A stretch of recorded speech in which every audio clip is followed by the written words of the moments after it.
Olá, irmãos, a paz do Senhor Jesus, tudo bem? Que bom estarmos aqui para a gravação de mais uma aula da nossa Escola Bíblica Dominical. Segundo trimestre do ano de 2020, estamos estudando a revista da CPAD com o título A Igreja Eleita, Redimida pelo Sangue de Cristo e selada com o Espírito Santo da Promessa. Já chegamos hoje na lição de número 6, que tem como título A Condição dos Gentios sem Deus. A palavra gentil faz referência a outros povos, outras gentes ou nações. Então todo aquele que não é judeu, ele é gentil. Então aquele que não nasceu na nação de Israel, ele é considerado gentil. O texto áureo, portanto, lembrai-vos de que vós, noutro tempo, eres gentios na carne e chamados incircuncisão, pelos que na carne se chamam circuncisão, feita pela mão dos homens. Efésios capítulo 2, verso 11. A verdade prática, outrora sem Deus, por meio de Cristo, os gentios tornaram-se descendência de Abraão e herdeiro das promessas. A leitura bíblica em classe, Efésios capítulo 2, versos 11 e 12, e Romanos 4, do 12 ao 14. O objetivo geral da lição é esclarecer de que modo os gentios estiveram privados da promessa messiânica. 3 objetivos específicos é conceituar espiritualmente a circuncisão e a incircuncisão. O ponto 2 é explicitar a antiga condição dos gentios sem Deus e sem Cristo. E o ponto 3 afirmar que, desprovidos de Deus, os gentios marchavam para a perdição eterna. A introdução na presente lição, veremos que o autor de Efésios lembra aos gentios de que, antes da regeneração, eles eram incircuncisos e haviam experimentado 5 formas de privação. Estavam sem Cristo, separados de Israel, alienados quanto à promessa, sem esperança e sem Deus no mundo. Logo, estudaremos cada um desses aspectos. O ponto 1, chamados incircuncisão. A gente vai ver aqui conceitos. Essa lição ela é basicamente muito mais teórica do que prática. A gente vai trabalhar muito com conceitos. E no subtópico 1, o conceito de circuncisão. Então aqui vai trazer o conceito, o que é circuncisão. Então, circuncisão é a remoção cirúrgica do prepúcio do órgão sexual masculino. Era prescrito na lei como o sinal externo de quem pertencia ao povo da aliança com Deus. Então, Gênesis capítulo 17, versos 10, diz assim: Esta é a minha aliança com você e com seus descendentes, aliança que terá que ser guardada. Todos os do sexo masculino entre vocês serão circuncidados na carne, terão que fazer essa marca, que será o sinal da aliança entre mim e vocês. Então esse é o conceito de circuncisão. Então circuncisão é uma cirurgia onde é retirado, nessa cirurgia, o prepúcio. Então a palavra circuncisão significa cortar ao redor. Então é feito um corte, é retirado o prepúcio. O prepúcio é a pele que recobre a extremidade, ou seja, ali a ponta do órgão sexual masculino. Então é retirado essa pele que recobre a extremidade do órgão sexual masculino. Isso é circuncisão.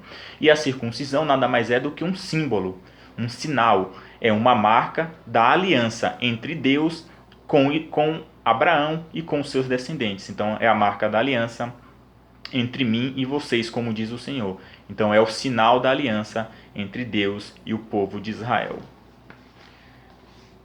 O procedimento era realizado no 8º dia de vida dos nascidos em Israel ou estrangeiros comprados a dinheiro. Então, o porquê que era realizado no 8º dia? Então, de acordo com um artigo publicado na revista Defesa da Fé, número 47, lá tem um artigo que vai tentar trazer uma explicação para o porquê essa cirurgia era realizada no 8º dia.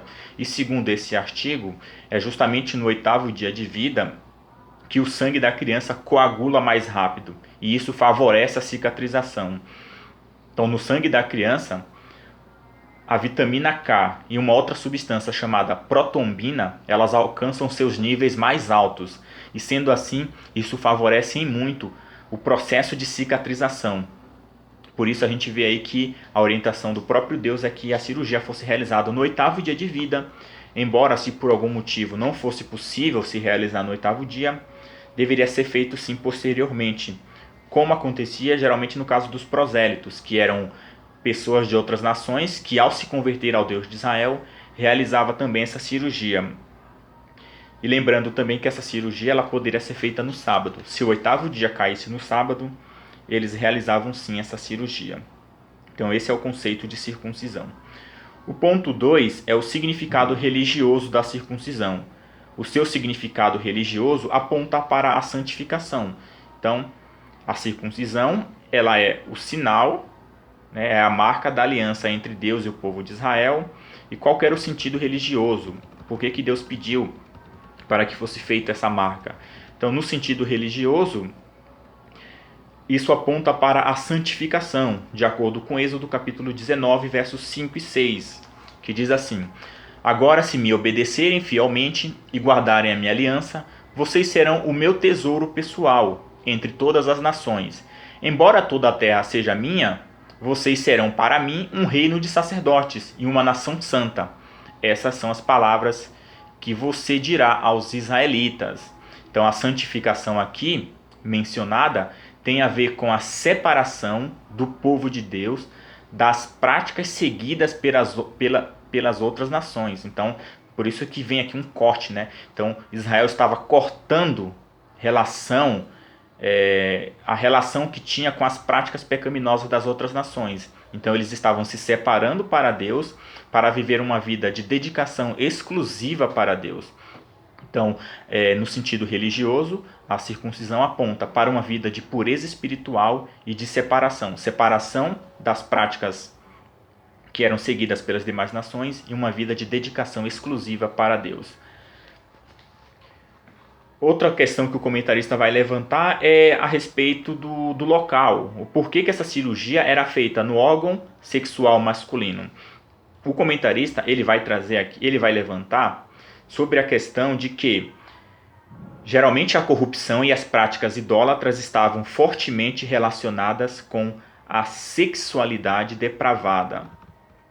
Então, a circuncisão era um sinal adequado para purificar essa santificação. Por quê? Porque, segundo o comentarista, a corrupção do pecado frequentemente se manifesta com força, geralmente na vida sexual. Então, principalmente relacionado ali a questões das demais nações, como tem um texto em Jeremias 5:7 que diz assim: Por que deveria eu o perdoar? Seus filhos me abandonaram e juraram por aqueles que não são deuses. Embora eu tenha suprido as suas necessidades, eles cometeram adultério e frequentaram as casas de prostituição. Então veja que geralmente as práticas pecaminosas das demais nações e que estavam corrompendo a nação de Israel, que poderiam corromper a nação de Israel, estavam relacionadas à vida sexual. Então, nesse sentido, Deus pediu para que a marca fosse feita justamente no órgão que representa ali a questão da reprodução humana. Então, por isso que ele seria feito no órgão sexual masculino. Essa é uma da possibilidade, na verdade ninguém sabe ao certo. Uma outra questão levantada é que, uma vez que a promessa feita a Abraão era relacionada à multiplicação da semente, então era isso que Deus prometia para Abraão, que de Abraão ele sairia nações, Deus multiplicaria grandemente a semente de Abraão. Então, como faz referência à semente, então Deus pediu para que o sinal fosse feito justamente no órgão que é responsável pela semente humana. Daí a diferenciação. Então, o judeu ele saberia que aquela marca significava que ele era semente de Abraão, ele era descendente de Abraão, e sendo assim, ele deveria ter uma vida de pureza espiritual e uma vida santa. E, de uma certa forma, ao olharem para os gentios que não tinham essa marca, era caracterizado como a semente, ou seja, uma descendência ímpia, uma descendência que não se relacionava com Deus. Outro ponto que o nosso comentarista levanta é que era algo tão sério que os judeus recusavam-se até mesmo a comer com os incircuncisos. Então a gente observa que o desprezo que eles tinham pelos demais povos, a ponto de que essa expressão gentil, ou até mesmo a expressão incircunciso, acabou tomando uma conotação, assim, um significado negativo, depreciativo. Era como se fosse um xingamento chamar alguém de gentil ou até mesmo de incircunciso.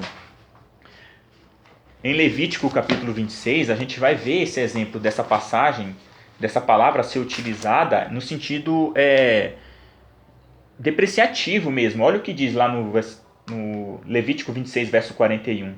E eu também serei contrário a eles, e os conduzirei à terra dos seus adversários. Então o seu coração incircunciso se humilhará. Então percebam que essa palavra incircunciso aqui ela é usada para se referir a coração. Na tradução da NVI, ela vai ser traduzida como um coração obstinado, ou seja, um coração duro, um coração que não se submete a Deus, um coração rebelde. Então a gente vai perceber que lá no Salmo 10, versículo 16, vai dizer que os gentios serão desarraigados da terra. Então tanto o termo gentil como incircunciso acabou tendo ali um sentido tão negativo que passou a ser como se fosse um xingamento. Era uma palavra de desprezo que eles usavam para se referir a quem não fosse judeu.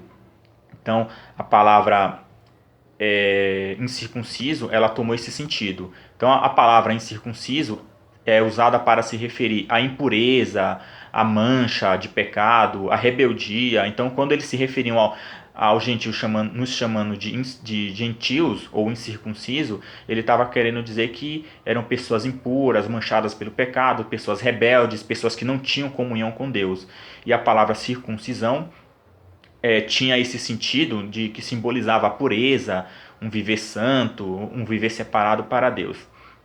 E aí essa questão de que que o comentarista levanta de que eles se recusavam até mesmo a comer com incircuncisos ou gentios, e vai mais além.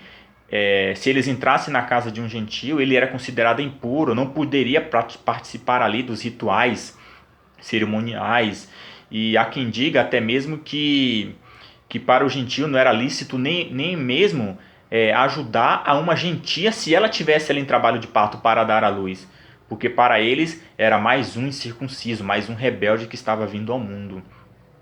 E outra questão também é que quando uma pessoa casava, um judeu casava com uma gentia, aquele membro da família era tido como morto ao ponto de que eles realizavam simbolicamente um ritual fúnebre, como se aquele membro estivesse realmente sendo sepultado.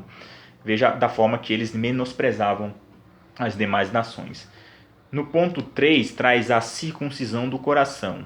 O apóstolo reconhece que os gentios não faziam parte da circuncisão, mas com uma ressalva: o sinal dos judeus era apenas físico e realizado por mãos humanas.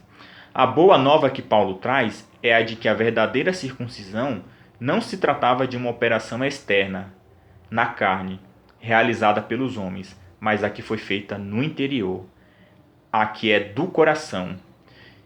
Assim, em Cristo, o sinal de quem pertence a Deus não é a circuncisão, nem a incircuncisão, mas sim o ser uma nova criatura. Aqui é a questão do novo nascimento, o nascer de novo, o nascer do Espírito, que Paulo diz que aquele que está em Cristo é uma nova criatura, as coisas velhas se passaram, eis que tudo se fez novo. Então a gente vai ver que o apóstolo Paulo vai salientar, vai atestar aqui, que a marca externa não é uma prova de quem pertence a Deus ou não.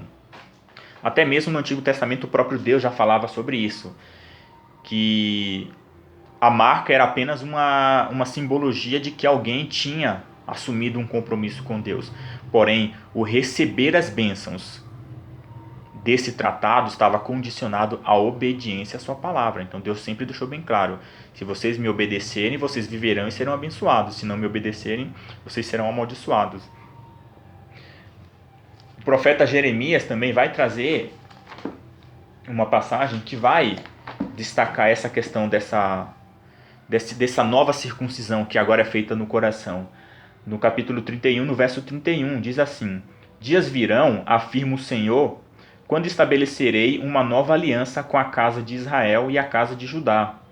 Não será como a aliança que firmei com seus antepassados, quando tomei pela mão para tirá-los do Egito. Pois eles não honraram o meu pacto, mesmo sendo eu o marido divino deles, assevera Yahvé. Eis, no entanto, a aliança que celebrarei com a comunidade de Israel, passados aqueles dias, afirma o Senhor. Registrarei o conteúdo da minha Torá, da minha lei, na mente deles e a escreverei nos seus corações, no mais íntimo dos seus sentimentos, os seus corações. Assim serei de fato o Deus deles e eles serão o meu povo. E Ezequiel, no capítulo 36, versos a partir do 25, diz assim: Então aspergirei água fresca e límpida, e ficareis purificados. Eu mesmo vos purificarei de todas as vossas impurezas e de todos os vossos ídolos, e vos darei um novo coração, e derramarei um espírito novo dentro de cada um de vocês. Arrancarei de vós o coração de pedra, e vos abençoarei com um coração de carne.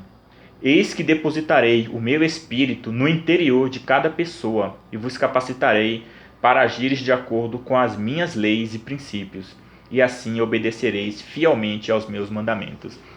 Então a gente observa que, da mesma forma que na antiga aliança era feita uma cirurgia, onde nessa cirurgia era arrancado um pedaço de carne, que era justamente essa parte que cobre ali o membro, o órgão sexual masculino, era um pedaço de carne que era arrancado.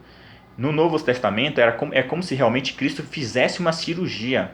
Então observa todo esse processo de que o nosso coração de carne será arrancado, será depositado o nosso coração de pedra será arrancado e será depositado dentro de nós um coração de carne. É como se Cristo realmente fizesse uma cirurgia. E aqui ele vai arrancar, ou seja, um pedaço de carne era arrancado na antiga aliança. No Novo Testamento, é como se Cristo arrancasse aqui o domínio da carne. Isso simboliza Cristo nos libertando do domínio da carne, do domínio da nossa natureza pecaminosa e nos dando um novo coração, um novo espírito, e ainda coloca o seu Espírito Santo para nos capacitar a obedecer aos seus mandamentos. Então observe, irmãos, que é como se fosse realmente uma cirurgia. É algo invisível, é algo que a gente não consegue ver, mas que é operado, essa cirurgia, dentro de cada ser humano. E Deus, ele purifica a nossa mente, purifica os nossos corações e nos capacita a andar de acordo com os seus mandamentos. Daí vem essa expressão, o ser uma nova criatura. É isso que importa para Deus hoje. A partir de agora, aquilo que Cristo falou, que se a gente não nos tornarmos humildes como uma criança, de maneira nenhuma vamos entrar no reino de Deus. Porque a marca que é feita agora da circuncisão é essa do coração. É a purificação no mais íntimo, nos sentimentos no interior do homem. E assim a gente agora vai passar a andar de acordo com a vontade de Deus. O ponto de número 4 também vai tratar sobre a circuncisão da nova aliança. O assunto da circuncisão gerou discussões acaloradas entre judeus e gentios. E aí vai haver a deliberação dos apóstolos, ou seja, eles chegaram a um consenso. E qual foi esse consenso? Eles com a orientação do Espírito Santo, passou a se enfatizar que na nova aliança, a circuncisão, somos nós que servimos a Deus no Espírito e nos gloriamos em Jesus Cristo e não confiamos na carne. Então perceba que realmente aqui nós somos agora libertos do domínio do pecado, do domínio dessa natureza pecaminosa que é inclinada a fazer o pecado, e passamos agora a servir a Deus, a viver a Deus. Então, se havia uma marca externa, que era a circuncisão, que revelava quem pertencia a Deus ou não, o apóstolo Paulo deixa bem claro que na nova aliança agora, a circuncisão somos nós que servimos a Deus no Espírito e nos gloriamos em Jesus Cristo e não confiamos na carne. Agora não andamos mais de acordo com os desejos da carne, mas sim nós somos guiados pelo Espírito de Deus. E assim passamos a andar segundo os seus mandamentos. Então, se havia uma marca no Antigo Testamento, no Novo Testamento agora, Paulo vai dizer que nós somos essa marca. Isso significa, irmãos, que seremos identificados se servimos a Deus ou não por meio do nosso testemunho de vida. E foi justamente isso que o apóstolo Paulo vai dizer que é o objetivo da nossa salvação. Em Efésios capítulo 4,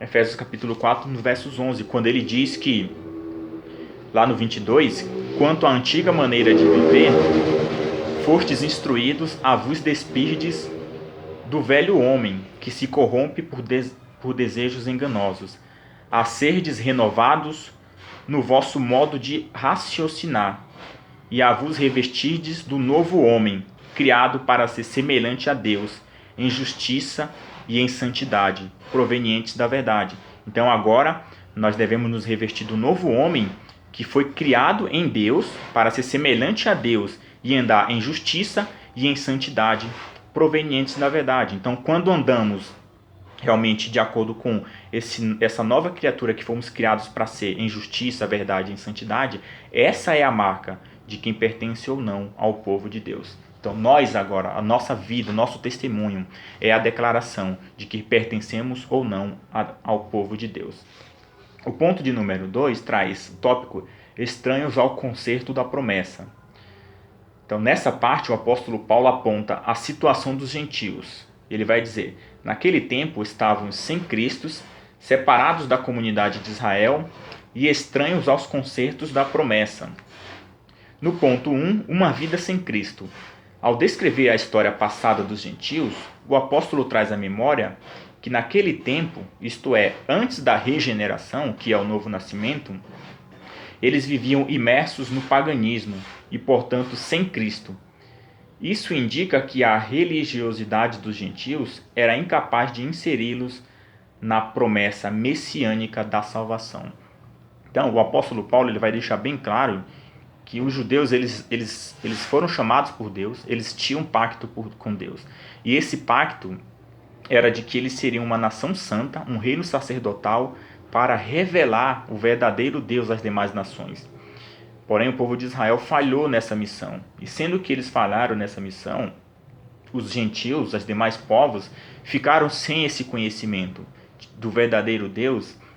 E essa expressão sem Cristo, ela traz referência a justamente a vinda do Messias. Ou seja, eles estavam longe do Messias, sem Cristo, sem o conhecimento de que havia necessidade de um Salvador, sem o conhecimento de que viria esse Salvador. Então esse Messias que seria enviado como resgatador da humanidade, eles estavam totalmente afastados dessa promessa, não tinha nenhum conhecimento dessas promessas.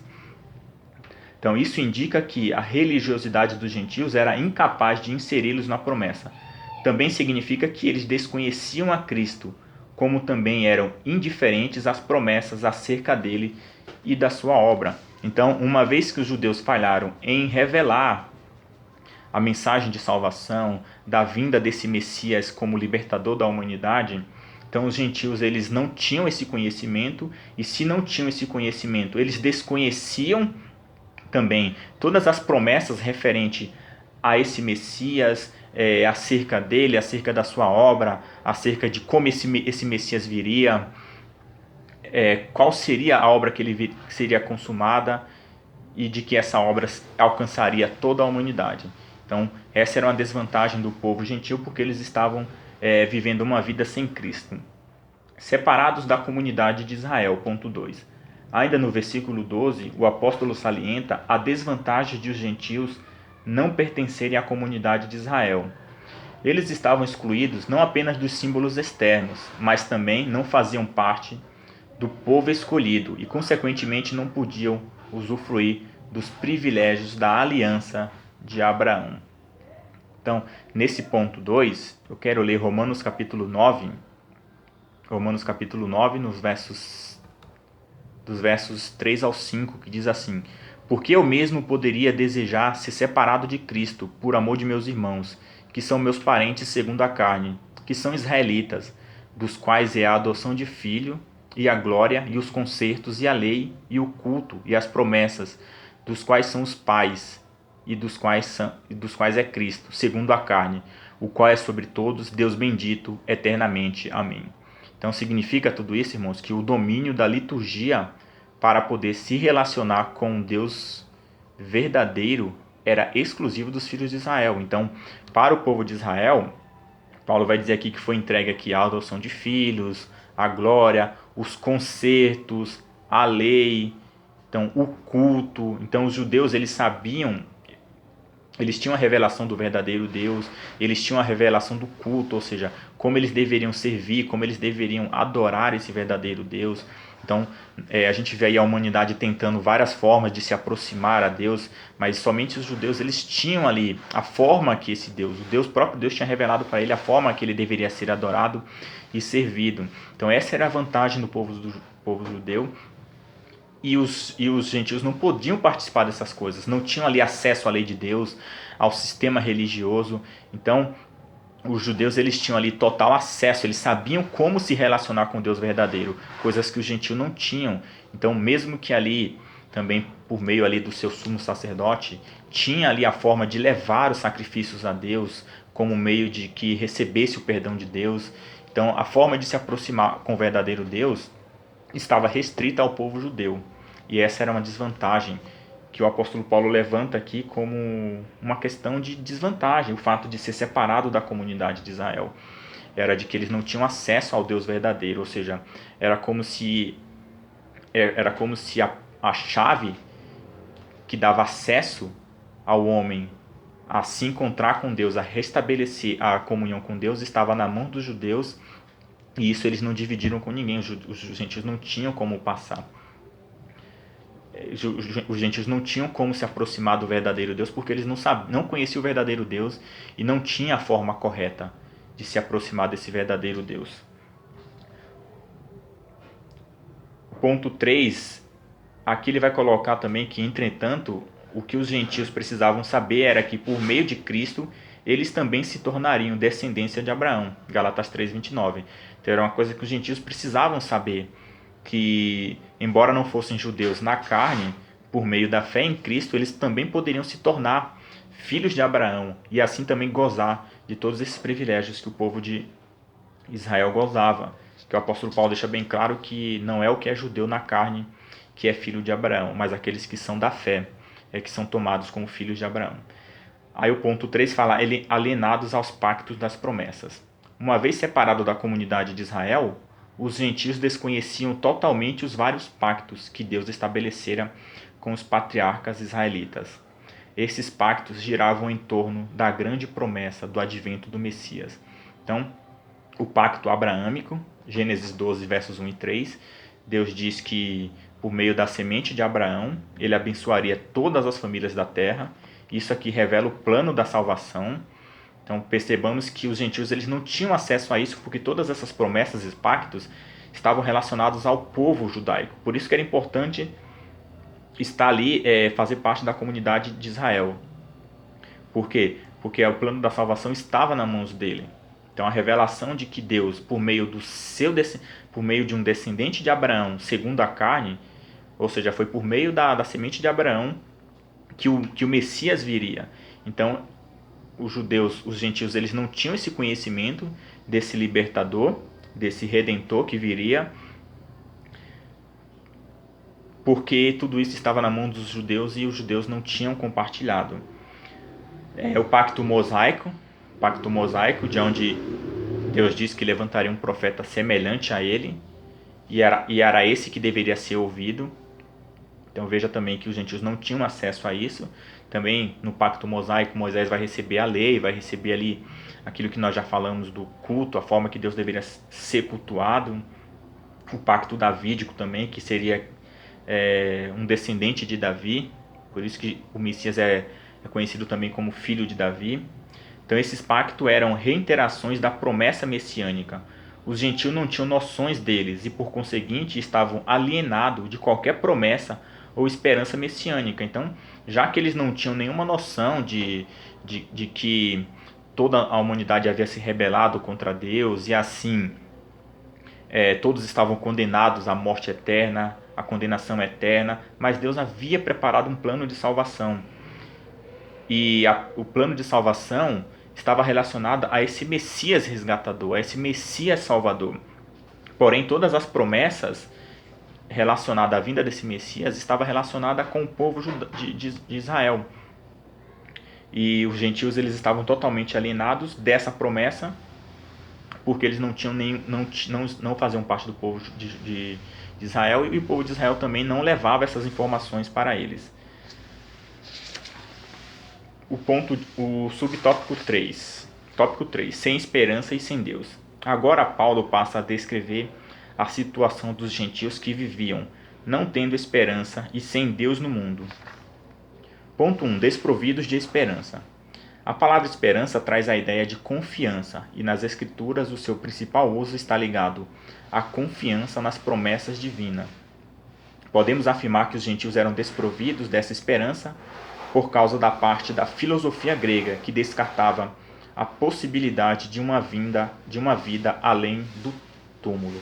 Então, o que significa? Por que o apóstolo Paulo diz que eles estavam sem esperança? Então, quando o apóstolo Paulo diz que eles estavam sem esperança,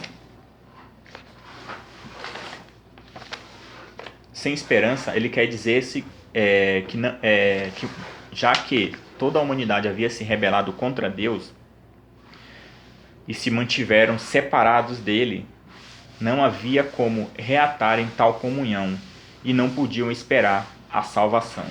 Então, toda a humanidade havia se rebelado contra Deus e o pecado separa o homem de Deus. Porém, os judeus tinham uma esperança de que um dia essa inimizade com Deus seria desfeita por meio do seu Messias, esse Messias que seria enviado. Então, é muito importante essa questão da esperança. Por quê? Porque o povo de Israel passava por diversas situações, eles foram oprimidos por vários povos, mas eles nunca perdiam a esperança. Embora muitos acreditavam que esse Messias fosse um Messias político, eles sempre tinham forças para acreditar de que um dia eles seriam libertos, seja do domínio da mão dos impérios humanos ali que os dominava, ou seja da libertação realmente do poder do pecado, e de que um dia, como o nosso comentarista traz aqui, como as pessoas viviam sem a perspectiva de um futuro, de uma vida futura, de uma vida eterna. Então era uma situação muito complicada. Então, quando eles passavam por situações difíceis, eles não tinham esperança de uma vida melhor, que os judeus já tinham. E essa esperança dava força para que eles continuassem firmes, acreditando que um dia tudo isso acabaria. É como, mais ou menos, se a gente pensar na vida hoje em dia, quando a pessoa está passando por um momento de dificuldade, um momento de tribulação, e se essa pessoa acha que tudo se resume a esta vida, essa pessoa muitas das vezes acaba até tirando a vida, acaba fazendo coisas fora do controle, porque ela não tem uma esperança de uma vida futura. Coisas que, quando nós sabemos disso, nós sabemos, assim como Jó vai dizer, né? Olha, Jó passou por todas aquelas situações, mas ele vai dizer que, olha, eu sei que meu Redentor vive, e por fim ele se levantará. Então, vejamos que Jó, ele almejava uma vida melhor, uma vida futura, uma vida eterna, onde ele vai dizer que, ainda que o meu corpo esteja no pó da terra, eu o verei, assim como ele é, e no meu próprio corpo eu o verei. Então Jó tinha consciência de que todo o seu sofrimento um dia acabaria, e que quando esse Redentor, que é o Cristo, viesse, ele seria ressuscitado, e que seria ressuscitado por uma vida de glória. Então essa é a importância de ter uma vida com esperança. E como é deixado claro aqui pelo comentarista, a esperança sempre traz razão à confiança. Então nós temos confiança. Então quando passamos por momentos de dificuldade, de tribulação, a gente sabe que essa vida aqui não é o fim, mas que existe uma vida eterna, que nos espera, que nos aguarda, que, como o apóstolo Paulo fala, que as tribulações desse mundo não há nem a que se comparar com a glória que há de ser revelada em Cristo Jesus. Então a gente tem esperança. Então os momentos de dificuldade e de tribulações não faz com que a gente desanime, porque Jesus falou, olha, vocês terão tribulações nesse mundo, mas tenham bom ânimo, porque eu venci o mundo. Então, o Senhor Jesus deixa bem claro que existe uma vida futura, onde ele vai dizer que nessa vida futura não haverá mais morte, não haverá mais choro, todo o sofrimento vai se acabar, que ele mesmo vai limpar de nossos olhos toda lágrima. Diz assim, Apocalipse 21, verso 4, ele lhes enxugará dos olhos toda lágrima, não haverá mais morte, nem pranto, nem lamento, nem dor, porquanto a antiga ordem está encerrada. Então existe uma nova vida, uma nova mansão celestial que nos aguarda. Essa é a nossa esperança. E essa é a esperança que a gente, como igreja, tem que passar para as pessoas hoje, para que as pessoas não venham se desesperar em momentos de dificuldades, mas que venham colocar a sua confiança em Cristo, de que um dia Cristo ele voltará e ele vai cessar com todas as nossas dores e vai nos levar para um lugar onde as tribulações e as dificuldades que passamos aqui serão totalmente esquecidas, porque a glória que nos espera ela é infinitamente superior. No ponto 2 diz uma vida sem Deus no mundo. A expressão sem Deus não significa que os gentios não serviam ou não acreditavam numa divindade. Ao contrário, eles eram politeístas e idólatras, pois acreditavam e adoravam a muitos deuses. Então o que o apóstolo Paulo está querendo dizer aqui, quando diz que eles levavam uma vida sem Deus, é que na verdade eles levavam uma vida sem o conhecimento do verdadeiro Deus, ou seja, eles não se relacionavam com o verdadeiro Deus, mas eles serviam a vários deuses, a vários falsos deuses. Por isso que Jesus vai dizer para a mulher samaritana, se referindo ao povo samaritano, vai dizer que vocês adoram aquilo que vocês nem sabem. Então, eles não tinham conhecimento do verdadeiro Deus, não tinham conhecimento da verdadeira liturgia, da verdadeira forma de adorar a Deus. Então, Jesus vai dizer para ela que o verdadeiro Deus, ele quer ser adorado em espírito e em verdade. Então, ele vai trazer essa revelação. E adorar em espírito agora a gente não precisa mais de um templo físico, necessariamente, para adorar a Deus. Nós hoje somos o templo. É claro que o templo é sim necessário, como o apóstolo Paulo diz, que a gente não deve abandonar a tradição de nos reunirmos como igreja, principalmente quando a gente vê que os dias estão próximos do fim. Porém, eu não preciso necessariamente estar no templo, mas eu posso adorar no templo, assim como eu posso adorar em casa, no trabalho, na escola. Eu posso adorar a Deus com a minha vida, porque se nós somos o templo hoje, o Espírito Santo de Deus ele habita dentro de nós. Então nós podemos adorá-lo em qualquer lugar e adorar em verdade. Então Jesus Cristo disse: eu sou o caminho, a verdade e a vida, e ninguém vem ao Pai senão por mim. Então a humanidade tenta de muitas formas se relacionar com Deus, mas a forma verdadeira é através da verdade, e essa verdade é Cristo. Somente através de Cristo é que podemos dar a nossa verdadeira louvor, a nossa verdadeira adoração ao verdadeiro Deus. Por isso que a situação dos gentios era muito calamitosa naquela época, porque eles não tinham todo esse conhecimento. E a conclusão da lição: no outro tempo éramos incircuncisos e estávamos excluídos da aliança com Deus. Separados de Cristo e de Israel, vivíamos alienados ao concerto da promessa, desesperançados e longe de Deus. Um dia, porém, a magnitude do amor divino circuncidou os nossos corações, aproximou-nos de Cristo e de Israel, incluiu-nos na esperança da promessa e revelou a nós o único e verdadeiro Deus. Bendito seja o seu nome, o seu santo nome para sempre. Então, irmãos, a nação de Israel, ela tinha essa responsabilidade de apresentar o verdadeiro Deus às demais nações. Essa missão hoje é da igreja. A igreja tem esse conhecimento. Então, muitas pessoas lá fora não têm esse conhecimento de que um juízo, uma expectativa de juízo, paira sobre a cabeça deles. Então, precisamos revelar a necessidade desse Salvador e que esse Salvador é Jesus Cristo. Somente Ele pode resolver todos os males da humanidade.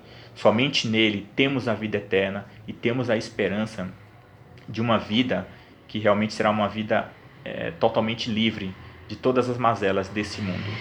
Então precisamos mostrar para as pessoas a necessidade de crer nesse Redentor, o conhecimento da verdadeira forma que esse Deus quer ser adorado e mostrar realmente quem é o único e verdadeiro Deus para as pessoas.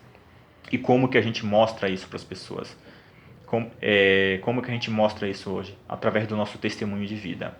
Então, levando uma vida de santidade, de justiça, verdade e principalmente o amor. Então, se na antiga aliança a marca era uma marca externa, onde era feito um corte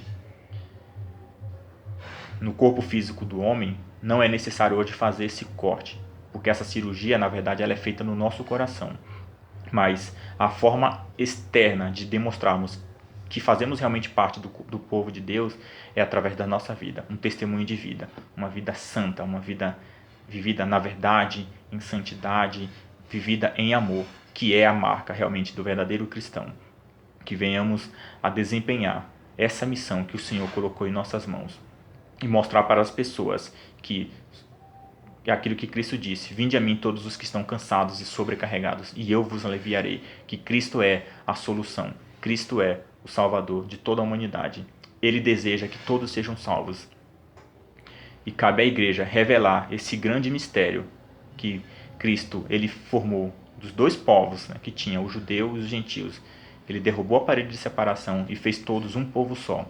E que para fazer parte desse povo de Deus está aberto a todos, basta querer. A salvação é oferecida a todos. Deus amou o mundo de uma tal maneira que ele entregou seu filho por mim e por você. Basta você crer, entregar a sua vida para ele e fazer parte desse povo. Um povo que será levado para viver com ele no céu, uma vida eterna, uma vida plena, de verdadeira felicidade. Amém? Que Deus abençoe a todos, fiquem todos na paz do Senhor Jesus. Voltamos na próxima aula, se Deus quiser, próxima aula de número 7, e queira Deus que já seja uma aula presencial, mas se assim Deus não permitir, por meio das redes sociais estaremos transmitindo a palavra do Senhor, essa palavra que é vida, essa palavra que é alimento para a nossa alma, para o nosso espírito. Deus abençoe a todos. Amém.